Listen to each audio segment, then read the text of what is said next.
Hi, baby boomer fans. We are Jackie and Janine, the Pfeiffer sisters, and love to talk about the 1950s, inviting you to reminisce with us as we explore experiences of that decade. Grab your favorite malt or Green River.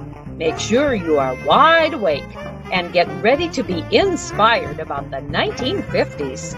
Welcome to the 1950s Fun Chat. Hi, Jackie. Hi, visitors. Hi, Janine. Yes. Good to see you. Considering you're out west and I'm in the Midwest, and so that's what makes these fun chats fun, is because people from anywhere in the world can enjoy watching them and learning about recent history in America, which we're calling the 1950s, and that was the decade of our childhood. And how can they learn about our childhood, Jackie? Well, folks, take a look in the upper right-hand corner. You will see a book, which, by the way, has a beautiful North Dakota sunset on it. It is called While the Windmill Watched, a slice of rural America in the 1950s. Then cast your eyes down to the purple banner. It's www. While the Windmill Watched. Please go there for information about the authors, the book, the vendors, and this 1950s fun chat. Now, cast your eyes back up into the book because I want you to take a look at that little white dot. That little white dot represents an award the book has received. In 2022, the National Independent Press Award for the regional nonfiction category was given to this book as the distinguished favorite. The book was published in April of 2021. This happened in 2022. And then in 2023, why don't you go ahead and do that, Janine? The big thing. Yes, the beginning of the film, While the Windmill Watched, has occurred, and there have been the film is being written, the script is being written little by little, and as the production of that film moves forward, we will keep you updated on it, because it is an exciting venture that is being produced by Canonical Productions in Bismarck, North Dakota. So that's the latest on that. But we might also mention too that we are planning to go on a North Dakota book tour again the end of this month and first week of October. So look for us signing books or speaking in classrooms or other events in Northwest North Dakota and down and through Bismarck, that Bismarck area. So it's time to introduce our guest. Born and raised in rural Waterloo, Iowa in August of 1954, Wayne Frost is one of four brothers and two sisters. Now, Wayne was married to his first wife for 19 years, and she is now deceased. But he has been happily married to his second wife, Barb, for 28 years. He has no children or grandchildren. Wayne grew up on a farm where he currently lives. He earned a bachelor's and a master's degree in manufacturing technology from the University of Northern Iowa. He retired from the John Deere manufacturing plant in Waterloo after working there for 37 years, both on the shop floor and in the office. He served on the board of directors for the Society of Manufacturing Engineers for 12 years, president and interim CEO as well. He currently serves on the Iowa Barn Foundation Board of Directors. So, Wayne, welcome to the 1950s Fun Chat. Yes. Thank you. Yes. So, viewers, you are going to be treated to an education of a symbol of honesty and strength and integrity of the American farmer. So, what is that, you ask? You'll learn. So, I have read that barns are poignant reminders of America's agricultural heritage. So, Wayne, how did the decade of the 1950s influence you to become interested in barns? I guess, I grew up on a farm. My family farmed here. They moved to this particular property in 1946. And so we grew up with chores. We grew up with a barn, all the livestock. Some of my earliest memories are from being in the barn, my father taking me out to the barn after he had done the milking in the morning, he had breakfast, went out to do his final morning chores. And I recall him taking me up to the haymow and helping me on the ladder, showing me where to grab a hold of each different rung and to get up the ladder. those are some of my earliest memories. And then jobs that came along were all usually a part of the barn. So Mhm. from throwing hay down to other chores, that's just where it all started for me. And so it's just really a farm environment. Yes. Okay. Wayne, I'm used to hearing, well, I've heard the slogan, I'm going to take you out back behind the barn. And does that ever affect you? No, I would say I never got taken that way, but you learn a lot of lessons out there in the barn and responsibility. And I think probably responsibility is the key one. With having a dairy farm, you had chores to do 7 days a week, morning and night. It was not a matter of I don't feel like doing it. And we think of differences in generations and whatnot. Never thought of saying to my father or my mother, I don't feel like doing that today. It wasn't considered an option. We just knew that growing up, you had responsibilities and you did it. That's right. So take us back even further, please, to the early 1900s and meander your thoughts of to the farming of the 1950s and the importance of barns through the years. So from about the turn of the century up through the 1950s, that's a long span, but maybe you can kind of give us a brief Cliff Note version. Well, a lot of people, especially in the Midwest, a lot of people were involved with agriculture of some kind. I know in the 1950s, the average farm size was roughly a little over 200 acres, I believe. And as a part of that, every farmer had livestock. They had a barn. They had outlying buildings. And so our work ethic, everything we did patterned around that. In fact, from a barn standpoint, many times barns were built prior to a nice house. There might have been some kind of house on there, a homestead, but the barn was where the money came in from. So barns were built across the state. I think in 1950, we had roughly 200,000 barns. I think it was 2010, somewhere in there, we were down to about 55,000 and potentially losing 1,000 barns per year. Yeah. So in the 50s, everybody had a barn. In the 1900 to 1950, the era of moving from horses. My father got rid of his last team of horses in 1949 when he bought a new John Deere B tractor and started farming with tractors rather than horses. Was there an emotional feeling when he sold those horses? Do you recall? I was. It's a good question. I'm guessing there was. However, the horses were gone by the time I was born. So I asked one of my oldest brother, and he can remember throwing hay down to these horses that looked huge to him.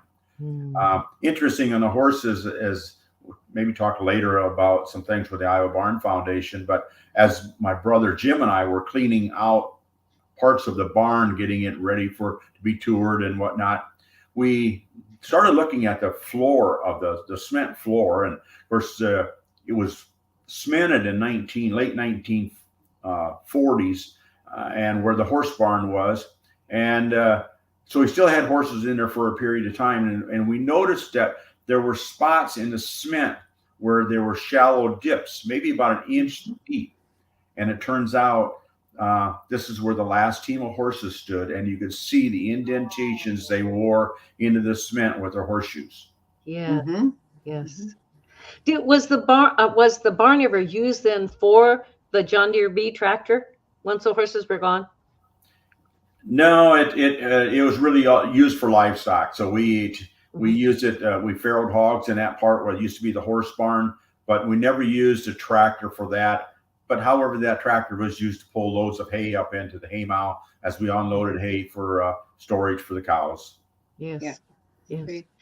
And there's so many different styles of barns, Wayne. Why was a certain style barn used on a certain farm, and or when did for instance a round barn or a hexagonal barn come into play, or were they the original ones versus a rectangular barn? Well, I'll start with the round barn piece. What I've heard is some of them started being built in the late 1800s, but more of them were built in say 1910 to 1920s. There was information from some of them put out by the land grant colleges like Iowa State University on how the round barns could be more efficient and potentially lower cost to build. And so we had about 20 years where these barns were being built across the Midwest. After about 1920, they started falling out of favor. They weren't quite as efficient as some people thought they might be. So the round barns kind of went away. I think in Iowa in 1950, we had about 200 round barns. And today we're down to just over 70 round barns. Mm-hmm.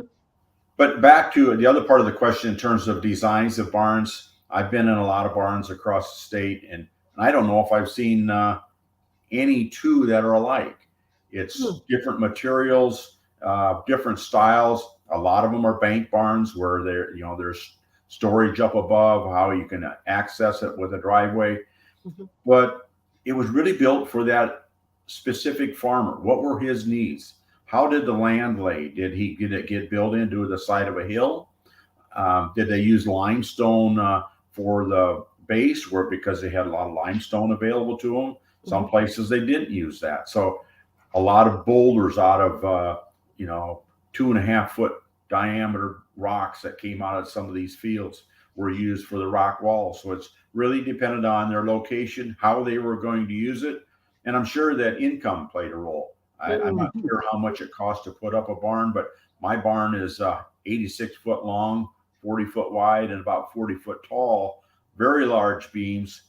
And I have no idea what it would have cost to build something like that as it was in 1878 when it took place. So are there professional barn builders, or are these put up by farmers and their neighbors, or what? Who? Jackie, that's an excellent question. I don't know for sure. I know there are professional barn builders. I had someone that did some work for me a few years ago, and he said he is a 4th generation barn builder. So his family, he said his great-grandfather, his grandfather, great-grandfather would have built barns like what mine is. And so it depends on the structure. Some of the smaller ones could have been done by the farmer himself. But when you consider putting in limestone walls, cement walls, all of these things, I'm guessing that they had to bring others in, as well as materials. I know in my location in Eagle Township, they had to go 7 miles by wagon to get firewood. So I know that the timbers and stuff for this barn had to have been brought in probably down the Mississippi to, say, someplace like Dubuque, and brought by rail car and then by wagon out to the country. Okay. So do you suppose these professional barn builders are Amish people? Or not always? Again, I don't know. Today, I would say a lot of those are Amish. When I needed to have work done on my barn, I put all new wood on it 5 years ago. I had an Amish crew work here for 7 weeks doing it. The Amish, have a lot of experience with barns. They still have barns. And it's the type of construction that they know what needs to be done and did it, versus a lot of our work today. It's one thing to build a new house. It's much harder for a contractor to remodel a house where they have to tear something apart. So it's just a matter of, they seem to have the expertise today, and more often are willing to do it. At least that's what we've found with through the Iowa Barn Foundation.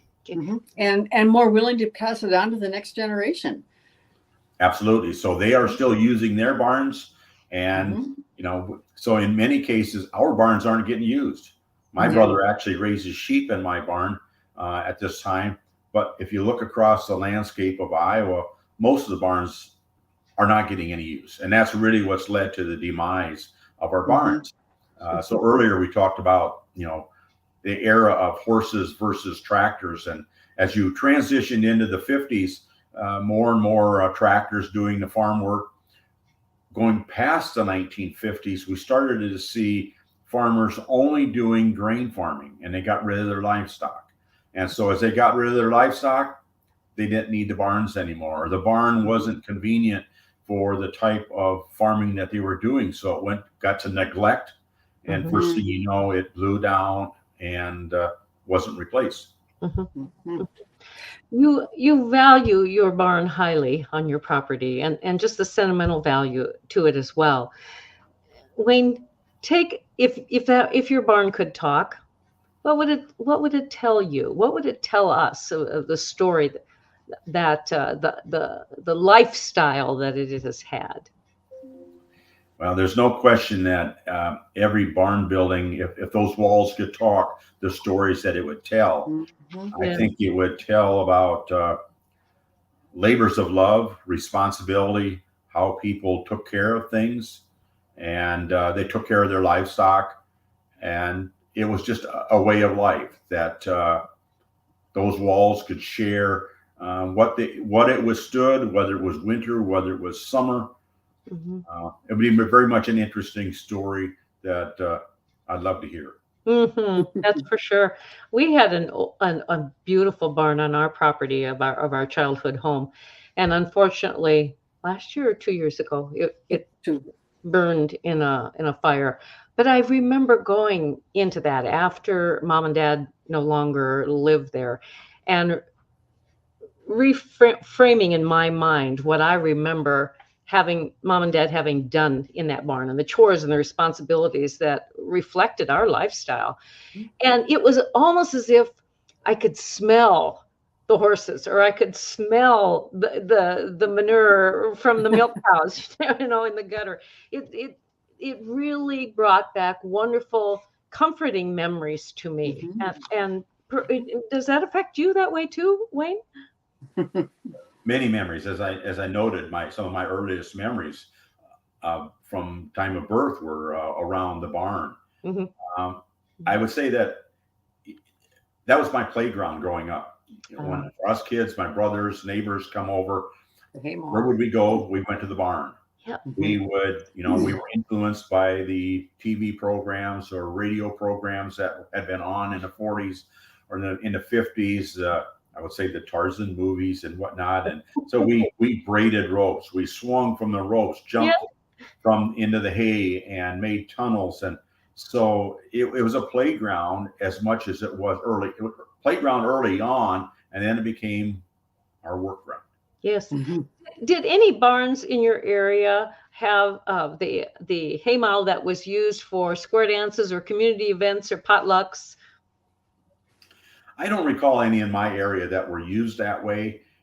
Again, in the 1950s, growing up, everything was getting used for the purpose it was built. They were raising milk cows. They had beef cattle, whatever. They used it for their livelihood. And it wasn't until, again, people became what at one time the term was corn and bean farmers, that all of a sudden these barns didn't have a purpose. Now it got repurposed for dances. And I guess I do recall one person about 5 miles away that in the late 1990s, he had fixed his barn up and had barn dances there.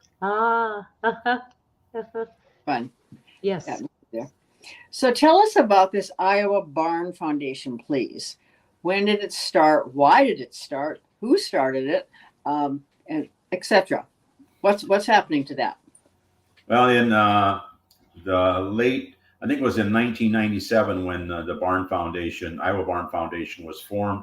There was a small group of people from down around Iowa State and that general area were talking about the decline in number of barns across the state and wondering what they could do. And one thing led to another, and then he decided to start a not-for-profit organization to save barns. Some of it was patterned after the National Historical Society, and they formed their bylaws, got some donors, and their focus became on how do we save barns across the state. So right now they're in the 26th year of their being a part of our society. I think they've raised over $2.2 million in terms of helping people save their barns. They give out grants to help people who are looking to renovate their barn, Sometimes it's just giving them feedback on how they can go about it. So 26 years, I think there are a little over 300 barns that they've helped save, but a countless number more that have been the inspiration on why to save it. Wayne, is the Barn Foundation unique to the state of Iowa, or do other states have those as well?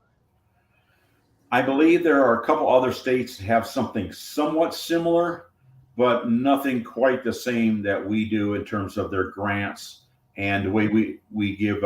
So coming in September, starting actually this 16th and 17th September, we'll have an all-state Iowa tour. 72 barns across the state are available for tour. And then the nice thing it is, people will drive by and see these barns and say, wow, what a nice looking property or whatnot. Not only can they see it, but they can go in and talk with people who live there.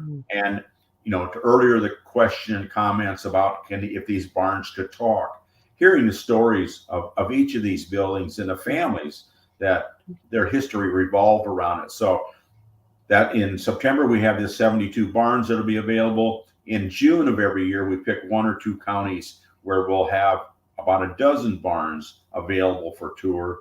And in 2024, I will be hosting that in Black Hawk County. Okay. Go ahead, Janine.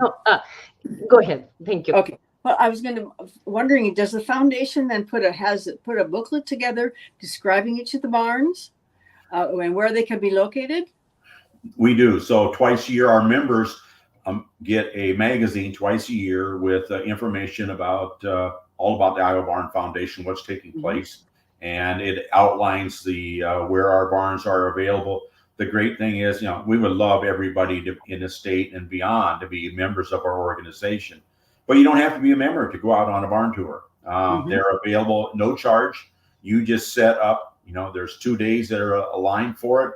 You pick the ones you want to go to. The magazine will outline the address and where they're located.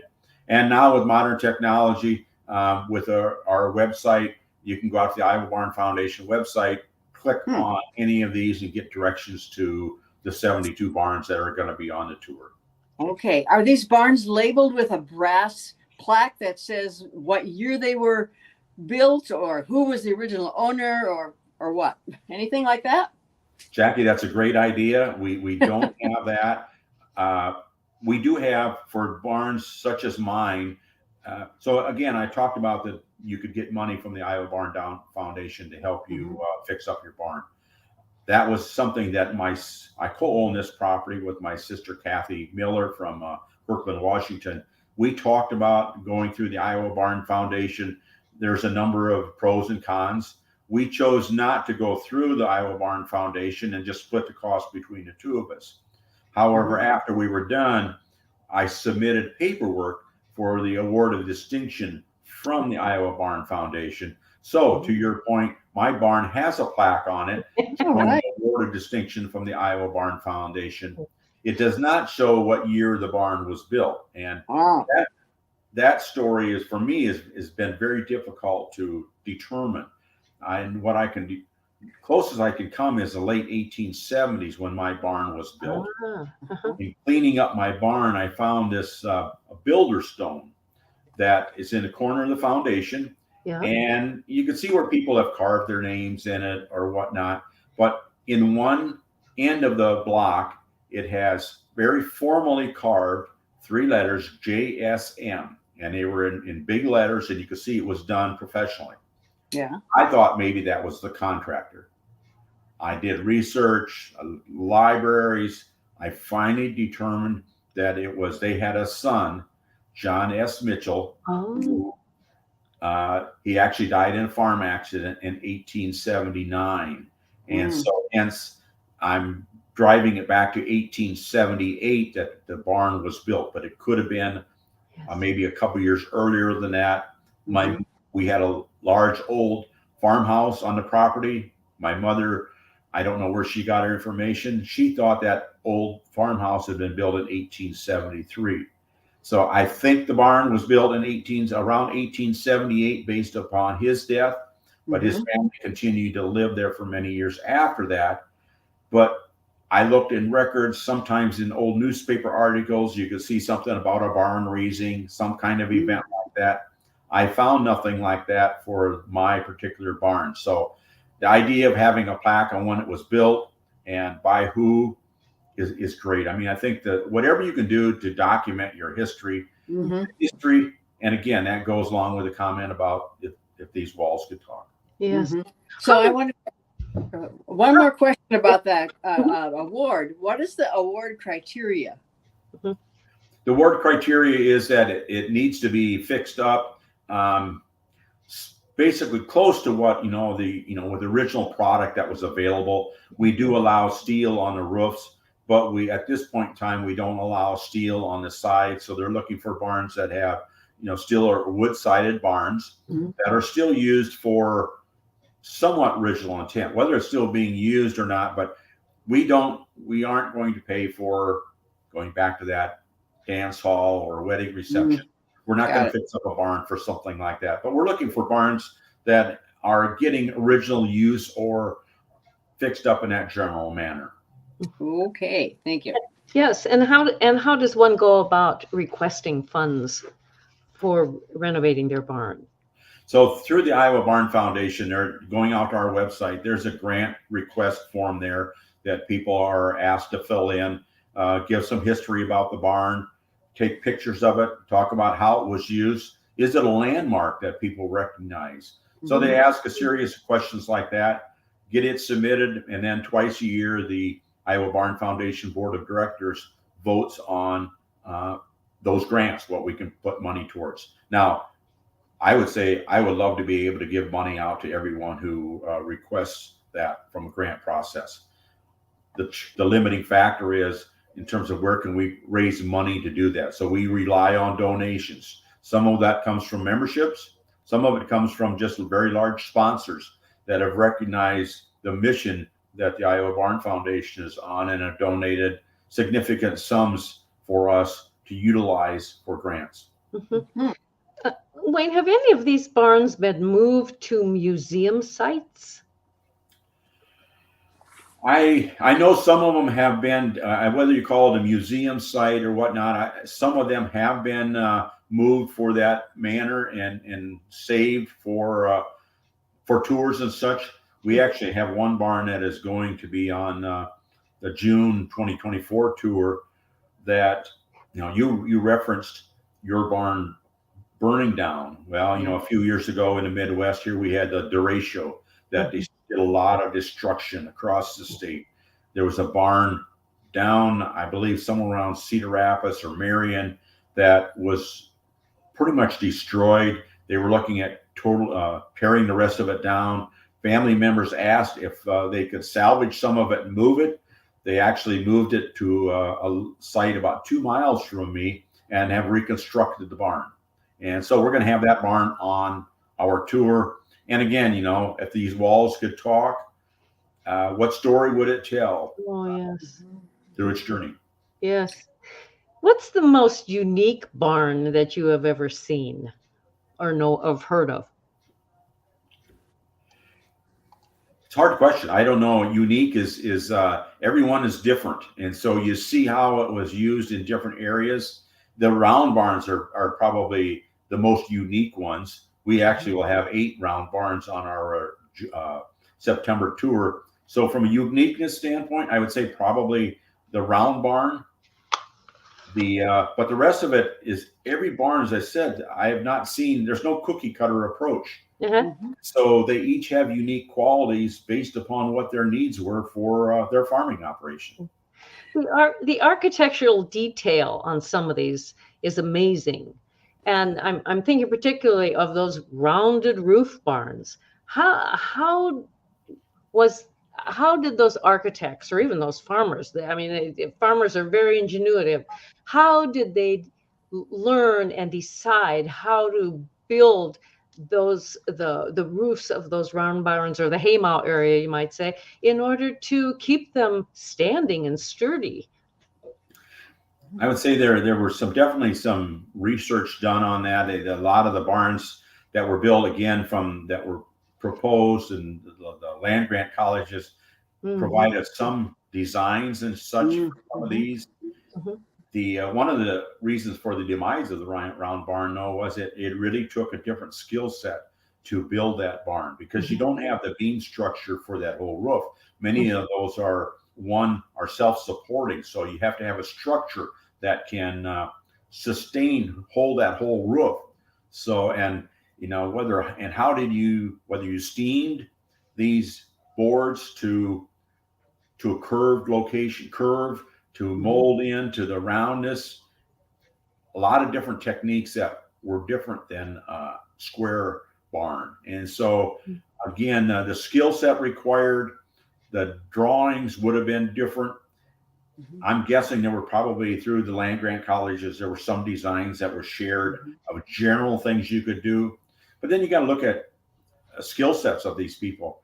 You go back and remodel a house or remodel something. Some of these contractors, some of these carpenters, very unique skills. They had done some of these things for one item or another, and they learned different ways of doing something. Again, that's probably why you don't see any two of these that are exactly the same, because different contractors had different skill sets, so they did it in a different manner. Sure. So what kind of materials were used? Like maybe walnut beams, or some sturdy hardwood, probably. What would that have been? Probably some sturdy hardwood. I haven't heard anything with walnut. A lot of oak, cedar, some oak. There's some barns that are oak. Some of the real old barns, you can see where some of the beams have not gone through completely through a sawmill, in terms of, you can see bark still on the edges where it was just flattened out for location for beams to fit together. And again, a lot depends on where the wood came from. I'm told that there were large lumber yards, sawmills along the Mississippi. Wisconsin had a lot of forest ground. Timbers were cut there, floated down the Mississippi River to the sawmills. So it was really whatever materials that they had available to them. But you would have wanted some type of hardwood, something that was sturdy, that could stand the weather. Wayne, what's the fondest memory you have of your barn? Fondest memory. That's a hard one to answer. Some of it would be the playground, but I would say the other thing is, when you're growing up, you have a whole level of different relationships with your parents, your father, whatnot. And so growing up, relationships from, again, my first memories of him helping me up into the haymow, to learning responsibilities, learning how to do things. And so I would guess probably my fondest memory is an opportunity to experience life with my father, and in some ways with my older brothers as well. You always have some of those sibling rivalries, or being on the youngest one of those, everything kind of got handed down in terms of punishments or whatnot. But we were very close. We all got along well together. But you'll learn about your family and what's important as a part of that. So I probably have to say family, and just the memories of learning about my family. Did you have a favorite pitchfork? I had no favorite pitchfork, and my dad would always say that, well, I don't know if that one will work. He says he always had a pitchfork that he said would fit our hands. So pitchforks. You had a large silage fork for working in the silo. You had smaller pitchforks for other work within the barn, and I learned Bible passages from my father in the barn. Yes. When growing up, and you had a calf pen and the manure in there had a lot of straw and such, and the first desire was just to take a great big pitchfork full of it out of there at one time.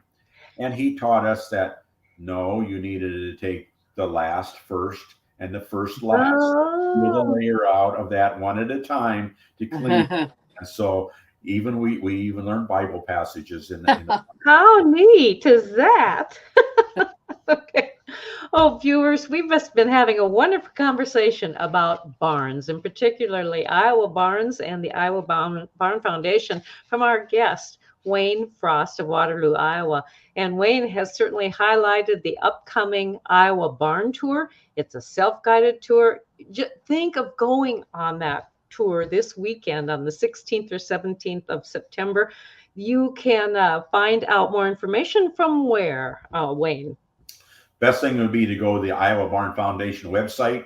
You can click on the link there. We'll tell you about the tours, and it's sectioned out into parts of the state, and so you can just pick on what part of the state you either are from, where you are living, that you want to see these. Or we have some people who come up and make a weekend of it. We'll travel from out of state. We'll pick a couple days and just travel around. But go to the Iowa Barn Foundation website, look at your location, and see which ones you want to tour.